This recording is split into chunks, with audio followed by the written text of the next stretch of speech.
E aí galerinha, tudo bem? Sou eu, Fábio, do canal Conteúdos Ambientais. Estou aqui me recuperando de uma sinusite, então tenha um pouquinho de paciência comigo, com a minha voz, com a minha cara. E hoje eu venho corrigir e comentar uma prova da Prefeitura Municipal de Tijucas, no estado de Santa Catarina, para o cargo de agente em operação de estação de tratamento de água e esgoto. Essa prova foi realizada por uma banca chamada FURB, e poucas vezes na minha vida eu vi uma prova tão ruim assim, né? Parece que a pessoa que fez, que elaborou a prova, a pessoa da banca, não tinha a menor ideia do que é tratamento de água, do que é tratamento de esgoto, e fez uma prova extremamente ruim, né? Basicamente, a pessoa pegou esse livro aqui, né, que eu uso muito, inclusive, uso muito para fazer aulas, inclusive como referência para o meu próprio livro. E a pessoa pegou parágrafos aleatórios desse livro e mudava uma frase ou outra e perguntava para o candidato se aquilo era verdadeiro, falso. E isso foi terrível, né? Então muita gente foi mal. Inclusive, se você foi mal, não fique tão chateado, que provavelmente todo mundo foi, tá? Mas eu queria que o pessoal que realiza a prova, né, se tiver a oportunidade de assistir esse vídeo, que pense com mais carinho, né, em quem elabora as questões. Porque está mexendo com a vida do candidato, com a preparação dele, né, com os sonhos que ele tinha de repente passar no concurso público, com toda a expectativa criada, fazendo uma prova horrível, uma prova péssima igual essa, onde se o cara tivesse decorado o livro, ele poderia ir bem, né, sem saber nada de tratamento de água, só decorando o livro do Carlos Richter, ok? Bom, então eu vou corrigir das 20 questões específicas, eu vou corrigir 18, porque duas tratam de legislação municipal, aí foge bastante do que eu conheço também. Então eu vou corrigir essas 18 e 3 questões pelo menos eu acho que aí de repente cabe recurso sim, tá? E aí eu vou explicar por quê, espero que dê tempo dos candidatos correrem atrás e colocar um pouco de pressão nessa banca horrorosa, nessa prova horrível. Então vamos para as questões de conhecimentos específicos, começando pela de número 21. O processo de coagulação, usado na maioria das estações de tratamento, envolve a aplicação de produtos químicos para a precipitação de compostos em soluções desestabilizadas, de suspensões coloidais de partículas sólidas, que, de outra maneira, não poderiam ser removidas por sedimentação, flotação ou filtração. Richter 2009. Outra coisa, várias vezes aqui ele menciona Richter 2009, Richter 91, só que ele não colocou a bibliografia na prova. Então, tanto faz para o candidato saber quem é ou não o Richter, porque não tem na prova da onde que é esse livro, a data, nada, tem nada. Só colocou lá Richter 2009. Péssimo isso. Aí está lá. A temperatura influi na coagulação por sua ação na constante de equilíbrio da água, fazendo variar o pOH para um dado pH de coagulação. Essa daí é uma afirmativa verdadeira, né? Quando a gente está fazendo a coagulação, a temperatura interfere no pH e no seu inverso, no pOH, tá? Então a gente pode ter uma coagulação favorecida ou prejudicada em função da temperatura, porque ela vai deslocar ali o pH ou o inverso do pH, o pOH. Então essa primeira é verdadeira. A coagulação envolve inicialmente a mistura rápida do coagulante com a água e em seguida a agitação lenta do material coagulado para formar flocos. Também é verdadeira, igualzinho consta no livro inclusive. Está lá na página 92. Terceira, os coagulantes usuais incluem sais de alumínio ou de zinco? Não, né? Nós sabemos que são sais de alumínio ou sais de ferro os mais comuns. Então essa terceira é falsa. Quarto, o pH de coagulação é um parâmetro crítico na eficiência do processo? E essa também é verdadeira, né? Dos fatores que afetam o bom rendimento da coagulação, o pH é o principal deles. Por isso que quando nós vamos fazer a coagulação, nós temos que ter bem de pertinho, controlar bem de pertinho o pH e, claro, né, a alcalinidade que vai fazer esse pH cair ou não, ok? Então nós temos verdadeira, verdadeira, falsa, verdadeira. E isso nos dá aqui no gabarito a alternativa D de dado, beleza? Próxima questão. Questão 22, que estava inteirinha na página 283 daquele livro lá. Diz o seguinte: Entre os agentes de desinfecção, o mais largamente empregado na purificação da água é o cloro. Sim, de fato. Em relação ao cloro, é correto afirmar que, alternativa A, na forma gasosa, é difícil de aplicar devido à sua alta solubilidade? Bom, na forma gasosa ele é fácil, mais fácil de aplicar porque ele é muito solúvel em água, ok? E aí a solubilidade dele é aproximadamente essa que está descrita aqui, 7 gramas por litro a 20 graus Celsius. Alternativa B, não é capaz de destruir a maioria dos micro-organismos patogênicos? Essa também não é a nossa resposta, né? O cloro destrói a maioria dos micro-organismos patogênicos. C, é facilmente disponível como gás, o cloro elementar, líquido, hipoclorito de sódio, ou sólido, hipoclorito de cálcio. Essa é a afirmativa correta, alternativa C. Por que as outras duas estão erradas? D. A forma menos eficiente e cara é o cloro gasoso? Não, é o contrário, né? O cloro gasoso tem 99,9% de teor ativo e é uma das formas mais baratas dele. E. Deixa um residual em solução de concentração de difícil determinação? Não, né? O residual ele é de fácil determinação, não é prejudicial ao homem, dentro dos limites tolerados ali dentro da portaria, né? E sim protege o sistema de distribuição, mas essa está errada, beleza? Então, questão 22, alternativa C, e estava lá na página 283. Próxima. Questão 23. Considerando a compartimentação dos sistemas de tratamento de esgotos domésticos convencionais, podemos identificar os seguintes tipos: preliminar, primário, secundário e terciário. Em relação ao tipo secundário, então vamos lá, ó. Quando nós temos o tratamento de esgotos, o tratamento preliminar visa remover areia e sólidos grosseiros. Então, é o gradeamento e também a caixa desarenadora. O tratamento primário vai remover os sólidos sedimentáveis, aqueles que descem pelo seu próprio peso dentro do esgoto bruto. Então, nós temos os decantadores primários para essa finalidade. Decantador primário, tratamento primário. Já o tratamento secundário é o que nós chamamos de etapa biológica, onde nós vamos remover a matéria orgânica solúvel, a DBO solúvel.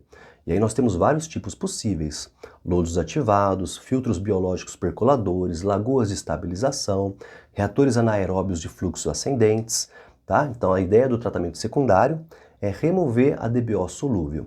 E o tratamento terciário, retirar algum poluente específico, fazer o polimento do efluente. O tratamento terciário ele pode ter várias designações dependendo do que eu quero tratar, tá bom? Então vamos ver as alternativas aqui. Alternativa A. Tem como objetivo remover os materiais grosseiros e areia? Tratamento preliminar. Alternativa B. É intitulado como a remoção de material orgânico por ação bacteriana? Essa é a nossa resposta, né?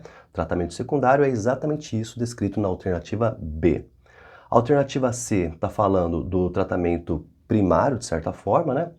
A alternativa D, do tratamento terciário. E a alternativa E também está falando basicamente do pré-tratamento ou tratamento preliminar. Beleza? Questão 23. Alternativa B. Próxima.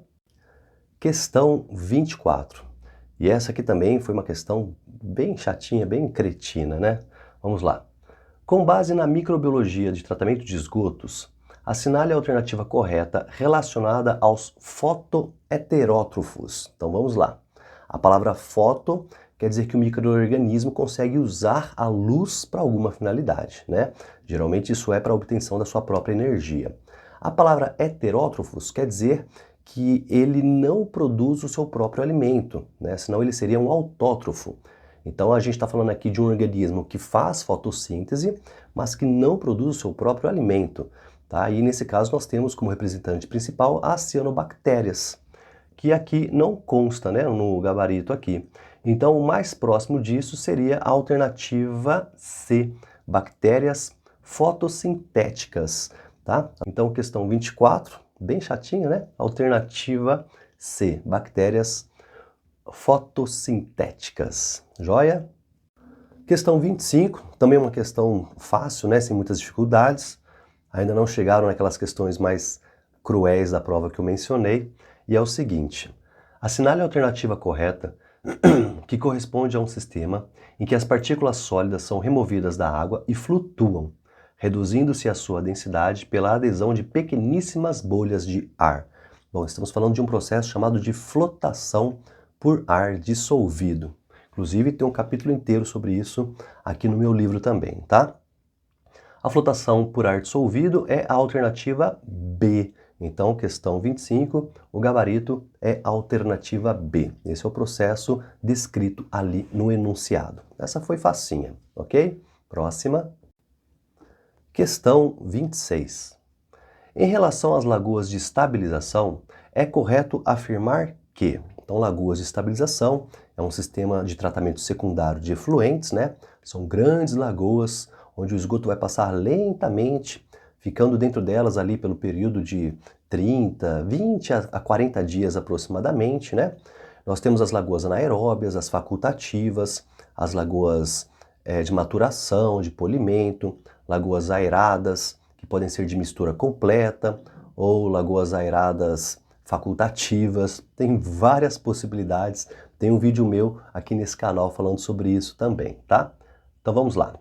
Questão 26, em relação às lagoas de estabilização, é correto afirmar que A. Podem ser divididas apenas em lagoa facultativa, lagoa de maturação, além da conjunção de mais de um tipo de lagoa no mesmo sistema? Então, só pelo que eu falei aqui, o tanto de possibilidades, não é essa a nossa resposta. Alternativa B. São sistemas mais simplificados, em geral implantados em uma área escavada, similar às lagoas naturais, porém com dimensionamento apropriado para o recebimento e tratamento de esgoto. Essa é a nossa resposta, questão 26, alternativa B. Por que as outras estão erradas? Vamos lá.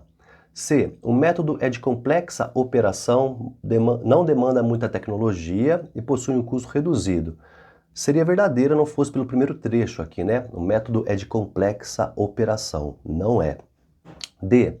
Possui um alto índice de mecanização? Não, já está errado por causa disso, tá? Possui índices muito baixos, quase nada de automação, de mecanização. E. São ideais para grandes cidades e comunidades? Também não, né? Como elas são muito grandes, elas são ideais como soluções pontuais para pequenos municípios, pequenos bairros, pequenos setores de uma cidade.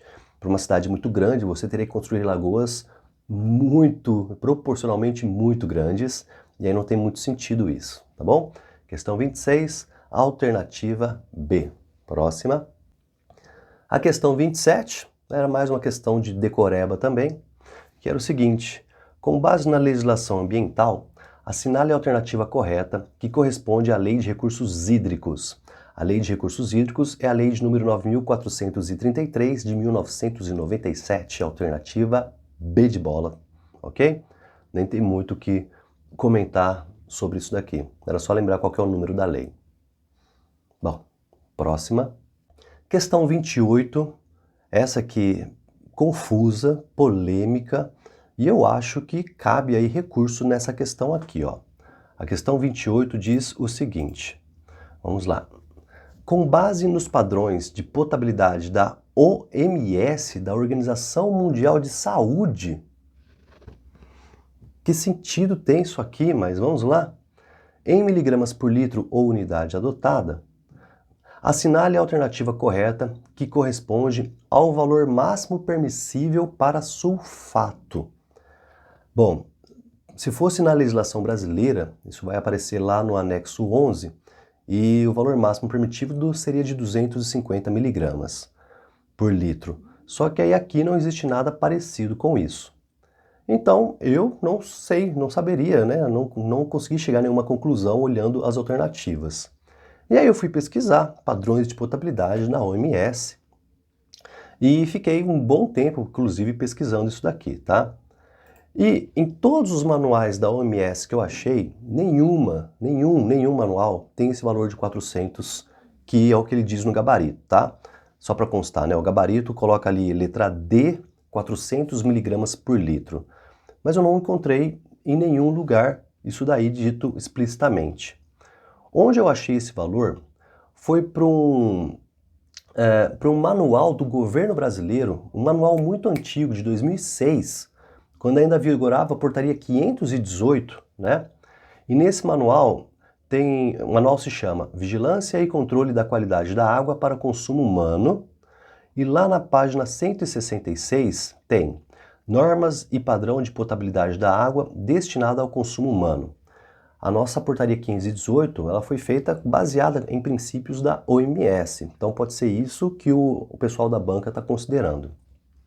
Então nessa página 166 tem uma tabela com as características físicas, organolépticas e químicas, e tem lá, na segunda parte da tabela, sulfatos com uma concentração máxima de 400 miligramas por litro. É o único lugar que eu consegui encontrar na internet inteira que menciona 400 miligramas por litro para sulfato. Mas isso aqui é um manual de 2006. Então, se a banca se baseou nesse manual para fazer essa questão, então ele já não é mais válido. E logo eu explico por quê, ó. Eu achei também na internet, lá no site da própria OMS, eu vou deixar o link aqui embaixo, né, desses dois manuais que eu estou falando para vocês vocês possam entrar com recurso. E tem Guias para a Qualidade da Água de Consumo Humano. É um manual da OMS de 2011, então ele é mais recente, ok? E olha só o que ele fala para sulfatos. Página 489, esse manual descreve sobre a questão do sulfato na água potável. E na página seguinte, ele diz que não existe um valor de referência. Os níveis que se encontram na água de consumo humano não representam um problema de saúde, mas pode afetar a aceitação da água de consumo humano, ok? Então, esse manual de 2011 menciona que para sulfato não existe um valor de referência na água potável, então não é 400, não é 500, não é 250. E depois, então, página 489, e depois lá na página 552, isso é reforçado. Então tá ali na página 552, quadro A3.2, a continuação do quadro, e tem lá, sulfato. Os níveis que se encontram na água de consumo humano não são um problema de saúde. Então, com base nesse manual de 2011, que é mais recente do que onde eu acho que eles usaram a referência para fazer essa questão, né, que é o manual de 2006, nós temos ali que o sulfato não é uma substância regulada pela OMS com valores de referência, e você pode usar esse próprio guia como uma justificativa, né, como uma referência bibliográfica para fazer a sua justificativa para entrar com recurso contra essa questão. Aí, no caso, eu pediria a anulação da questão porque ela não tem um gabarito correto, né? Não tem nenhum gabarito correto na questão, então eu pediria a anulação dela. Ok? Então, entrem com recurso, porque eu acho que essa questão 28 está errada, beleza? Próxima. Questão 29, e essa eu também entraria com recurso, solicitaria a anulação, porque está faltando algum dado, alguma palavra, alguma conexão no enunciado da questão 29. Diz o seguinte, ó.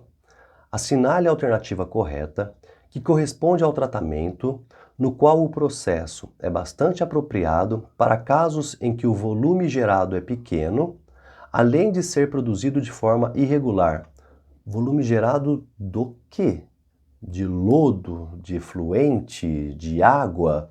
Volume gerado do quê? Né? Então está faltando ali exatamente alguma palavra de conexão para que eu possa entender corretamente esse enunciado. Né? A que volume ele está se referindo? Tá? E aí tem ali as questões, tratamento por fusão, por pirólise, por floculação, por batelada, por decantação.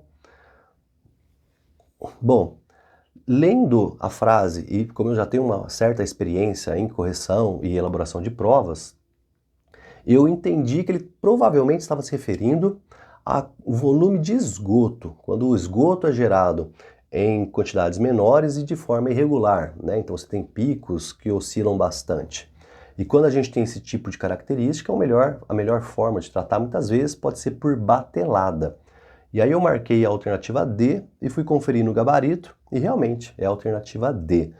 Mas está faltando dados aqui para que você conseguisse descrever melhor, né, a resposta que ele queria, ok?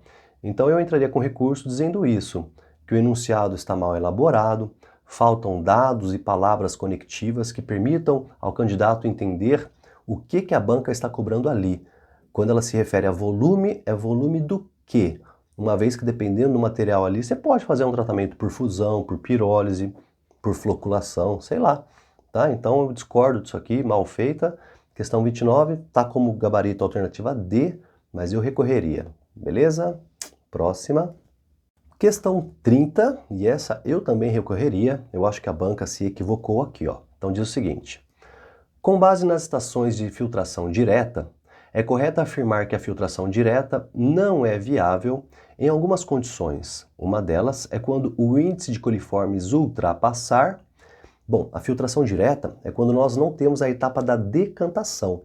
A gente adiciona o coagulante, faz a floculação e isso vai direto para o filtro sem passar pela etapa da decantação, ok? Só que a qualidade da água que tem que ser utilizada, ela tem que ser um pouco melhor já, né? Então você tem que fazer um uso pequeno de coagulantes para poder fazer a filtração direta. Pensando nisso, eu marquei a alternativa C, mas o gabarito diz que não, que a correta, de acordo com a banca, é a alternativa E. 1000, número mais provável, por 100 ml, ou seja, se a água tiver mais do que 1000, né, número mais provável de coliformes por 100 ml, não é recomendada a filtração direta. E aí, eu fui pesquisar, né, saber se de fato isso é verdade. E no próprio livro, de novo, do Richter, na página 271, ele fala sobre filtração direta, no tópico 12.9.1.1. E na página seguinte, aqui no finalzinho aqui, ó, ele diz quais são as condições da água bruta para que a filtração direta seja recomendada. E aí, no caso, esse valor de 1000 é 10 vezes maior do que o que a literatura está recomendando aqui. Aqui ele está dizendo assim, ó, número mais provável de coliformes inferior a 90 para cada 100 mililitros de água. Tá? Então, esse valor de 1000 aí já teria ultrapassado 10 vezes o quanto que a literatura recomenda da presença de coliformes para fins de filtração direta. Então eu recorreria, tá? Vou até narrar aqui esse parágrafo, caso você queira recorrer, mencionando esse livro do Richter, 2009 aqui, ó. Ele diz o seguinte: para o sucesso do processo, no caso da filtração direta, a água bruta deve ser de boa qualidade, razoavelmente limpa e, principalmente, a dosagem de coagulante suficientemente baixa. No seminário realizado na Califórnia em 1976 sobre esse assunto, as seguintes indicações foram apresentadas sobre a qualidade da água a ser tratada. Ele diz ali sobre cor e depois ele fala sobre coliformes.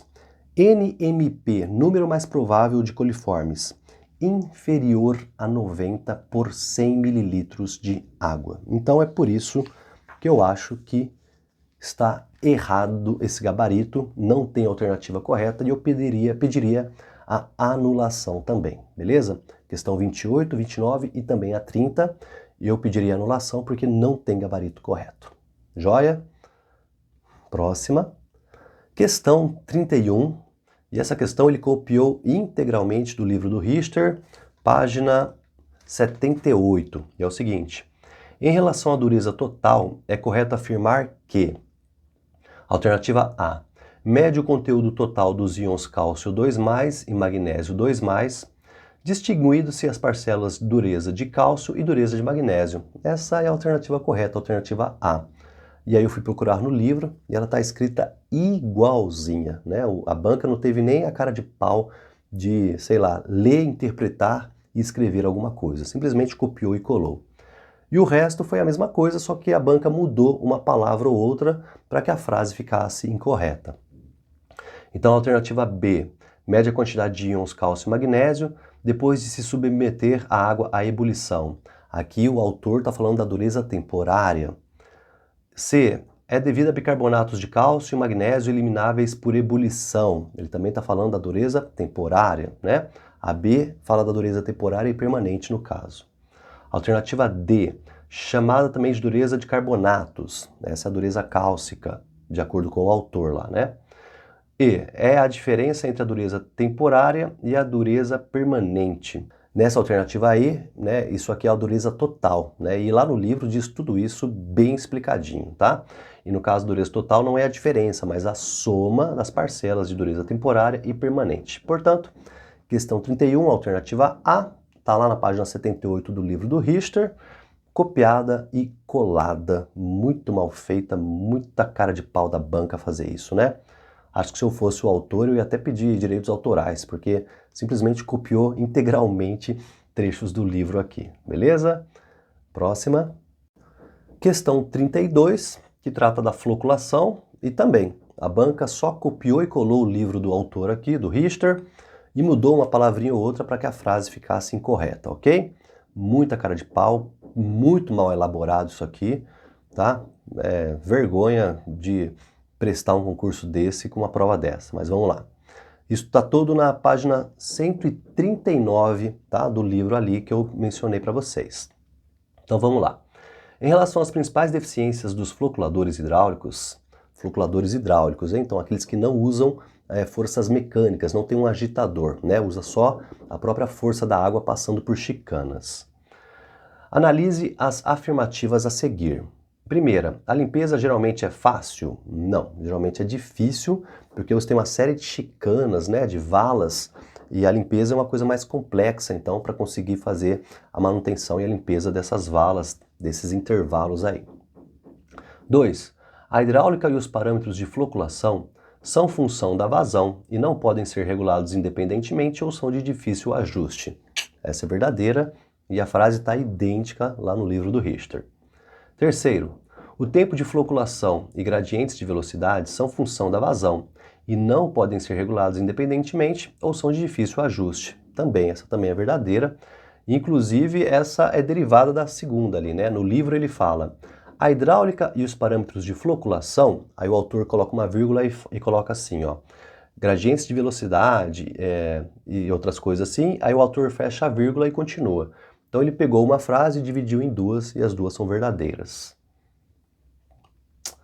Bom, também é verdadeira então, né? Questão afirmativa 4, a perda de carga pode não ser significativa. Ele colocou aquela não, mas no livro tá, a perda de carga pode ser significativa. Então essa questão 4 é falsa. Então nós temos a 2 e 3 como verdadeira, e isso dá a alternativa A do gabarito, ok? Horrível essa questão, mal feita, mas paciência, beleza? Vamos para a próxima então. Questão 33, e eu sei que eu vou ser meio redundante, né, meio chato agora, mas adivinha só o que a banca fez? Pois é. Então você vai encontrar todas as respostas dessa questão 33 entre as páginas 69 e 70 do tal livro do Richter 2009. Vamos lá. Em relação à turbidez da água, registre verdadeiro para as verdadeiras e F para as falsas. Primeira, a turbidez pode ser interpretada como uma medida direta da quantidade de sólidos em suspensão? Não, ok? Isso é falso, tá bom? Pode ser interpretada como uma medida indireta da quantidade de sólidos suspensos, beleza? Então a primeira é falsa. Segunda, a clarificação da água, geralmente realizada por coagulação e filtração, é mais difícil quando a turbidez adquire valores bastante elevados e sofre variações brutas. Sim, essa é verdadeira, tá? Quando a turbidez varia demais, a gente tem que ficar o tempo todo mudando a concentração de coagulante, né? Fazendo a retrolavagem dos filtros. Então essa é verdadeira sim. Terceira, a turbidez N, medida em um turbidímetro ou nefelômetro, é proporcional à relação I0 sobre I, onde I0 é a intensidade da luz incidente na coluna de água, de altura H, e I é a intensidade da luz emergente. Isso aqui está escrito idêntico, né, de uma forma idêntica ao que consta no livro e é verdadeira, tá? Turbidez N a gente pode interpretar como uma turbidez de forma nefelométrica. Então a luz entra e sai no ângulo de 90 graus, tá? E ela é proporcional, né, justamente ao que ele falou aqui. A intensidade da luz incidente e a luz que deixa ao meio, a luz que sai dali, tá? Isso de acordo também com as leis de Beer-Lambert, inclusive, tá bom? Então essa também é verdadeira. Então nós temos falso, verdadeiro, verdadeiro, e isso nos dá a alternativa D, beleza? Questão 33, alternativa D. Preciso nem falar que foi péssima também, né? Quem elaborou isso aí não sabia o que estava falando, então só copiou e colou do livro. Talvez não sabe nem o que é turbidez. Só copiou e colou igualzinho que está no livro, tá bom? Próxima. Questão 34. E adivinha só, tá? Bom, você vai achar a questão 34 na página 80, que fala sobre ferro e manganês. Diz lá: o ferro e o manganês encontram-se frequentemente associados e os problemas que sua presença na água provocam para os consumidores e os processos de tratamento para sua remoção são semelhantes. E aí aqui ele até menciona, né? Richter 2009, mas ele usou também o autor nas outras duas questões anteriores e não mencionou que tirou do livro do autor, né? Eu cobraria direitos autorais. Em geral, adota-se o limite de para a concentração máxima de ferro e 0,1 mg por litro para a de manganês. Assinale a alternativa correta que preenche essa lacuna. Gente, tanto no livro, tá, quanto na portaria 888, o máximo permitido para ferro é cerca de 3 vezes mais do que o do manganês. Tá? Então, se o do manganês é 0,1, o do ferro vai ser 0,3. Então, dali, alternativa D, beleza? A gente até pode ter outros valores maiores, desde que ele esteja complexado, tá? Então, a portaria 888 até autoriza concentrações maiores de ferro e manganês, desde que essas substâncias estejam complexadas, tá bom? Mas lá no anexo 11, nos padrões organolépticos, nós vamos encontrar ferro e manganês, e o teor para o ferro, o teor máximo permitido, é de 0,3, beleza? Questão 34, alternativa D, tá acabando. Próxima. Questão 35. Em relação às principais tecnologias de desidratação de lodos, assinale a alternativa correta que corresponde a uma técnica que é o método menos eficaz de filtração e tem elevado consumo de energia. Esse aqui ele também pegou do livro do Richter, mas é um livro de 2001 sobre tratamento de lodos. Eu não tenho esse livro, tá? Mas já tive a oportunidade de ler. E, inclusive, eu vou liberar uma aula sobre lodos em breve. Já está gravada, já está editada, já está até no YouTube, só que eu ainda não liberei para liberar essa aqui antes, tá? Mas vamos lá.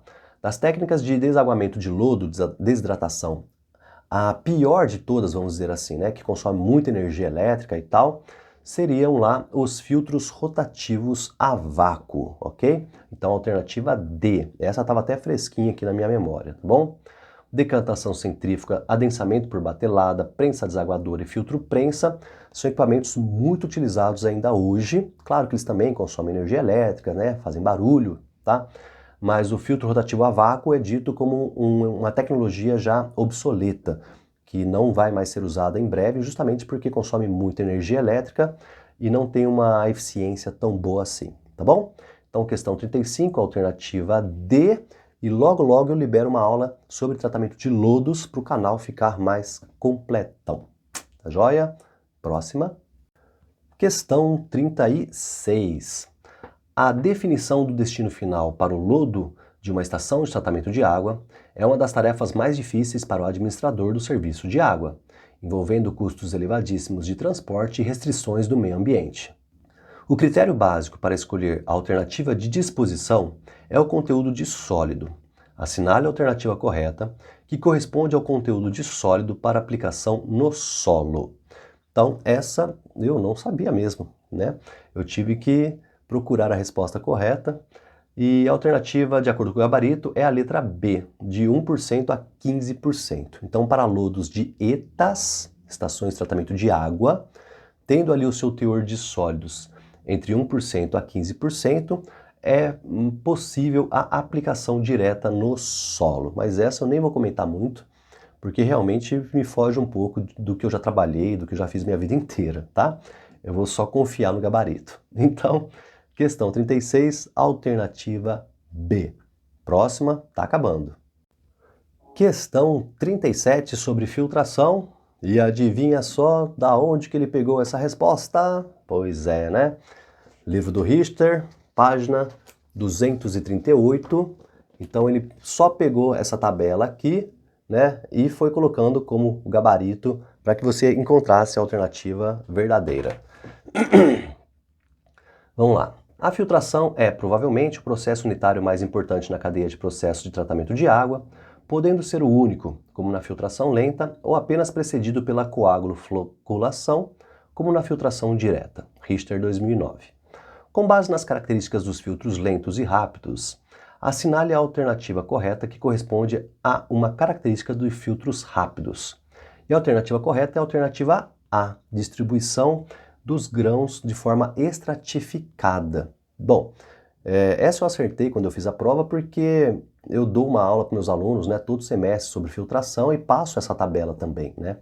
Então a diferença dos filtros lentos para os filtros rápidos em relação à estratificação é que nos filtros rápidos nós vemos várias camadas de areia, de acordo com a granulometria e com a densidade. Então a gente vê uma camada mais fina, uma camada intermediária, uma camada mais grossa. Isso é a estratificação do leito, essas várias camadas possíveis, né? Já nos filtros lentos, nós não conseguimos ver essa estratificação. Fica uma coisa toda misturada, você não sabe onde a areia é maior, menor, mais grossa, mais fina, mais densa, mais pesada.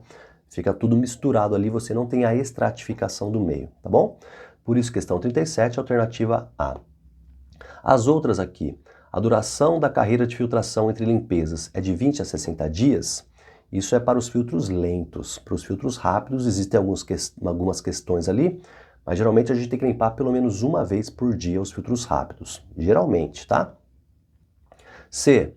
Geralmente não precisa de nenhum pré-tratamento? Não, isso também é para filtros lentos. D. Penetração da matéria em suspensão de forma superficial? Também é para filtros lentos. E E. Coeficiente de uniformidade menor do que 3. Bom, isso também é para filtros lentos. Para filtros rápidos, isso é menor do que 1,5, de acordo com aquela tabela. Beleza?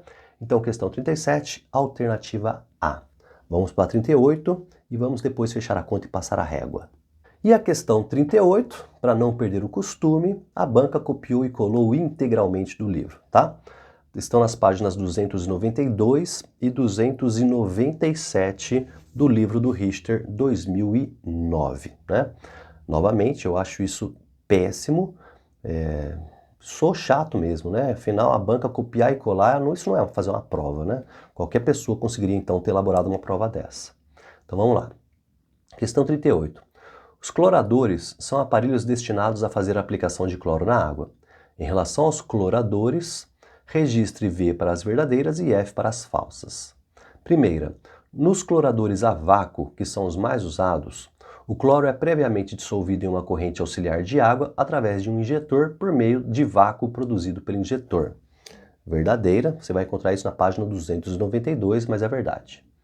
Segunda, os cloradores a vácuo são seguros, precisos, mais baratos que os cloradores sob pressão, por isso seu uso é de emprego quase universal em estações de tratamento de água. Também é verdadeira e está na mesma página também. Terceira, a maioria dos cloradores a vácuo... Terceira, a maioria dos cloradores a vácuo solução é limitada à aplicação contra uma pressão máxima de 10 kg/força por centímetro quadrado. Essa é falsa, ok? Isso vai estar na página 297 e a contrapressão máxima que os cloradores aguentam é de 7 kg por centímetro quadrado, beleza? Então, o pobre do candidato tinha que lembrar, tinha que saber se a contrapressão máxima é de 10 ou de 7. Até porque ele não vai ser operador, né? Ele vai ser o engenheiro que vai projetar isso. Me poupe. Então essa é falsa. Próxima. A sala dos cloradores deve ter uma área não inferior a 2 metros quadrados. Também é falsa, tá? Vai estar lá na página 297. A área mínima é de 6 metros quadrados. Novamente, porque afinal você está fazendo uma prova que não é para operador, é para engenheiro, né? Então você tem que saber disso. É o ó do Borogodó. Então, foi uma das piores provas que eu já fiz. Então, nós temos 2 verdadeiras e 2 falsas. Isso dá a alternativa D de dado. Tá joia, galera? Então, assim, eu comentei das 20 questões específicas, eu comentei as 18, uma vez que as próximas 2 são referentes a leis municipais lá de Santa Catarina, do município de Tijucas. Então, eu não vou tentar responder, porque senão eu precisaria ler e estudar isso daí. Então, novamente, fazendo alguns comentários, achei uma das piores provas que uma banca já pôde elaborar Sugiro para você, se você tiver com tempo e disposição, recorrer das questões 28, 29 e 30, uma vez que elas não têm gabarito correto, ou no caso da questão 29, falta ali alguma palavra de conexão no gabarito, tá? E espero que, apesar de tudo, você que estudou pelo canal, você que se esforçou, né, que você tenha aí, consiga os seus objetivos, consiga uma boa classificação. E lembre-se também, né, gente, que prova de concurso público não tem só as questões específicas, né? O que derruba muito candidato é português, informática, matemática. Então, sempre que você for se preparar para um concurso, estude muito também essas outras matérias, porque elas podem ser as matérias que vão de fato separar os candidatos aptos daqueles que não conseguirão ser aprovados no concurso, beleza? Desculpa pela voz, desculpa pelo monte de chiado, de tosse, tá, gente? Como eu falei, estou me recuperando aí de uma sinusite e, enfim, por hoje é só. Valeu? Um abraço, um beijo, um queijo e até o nosso próximo vídeo.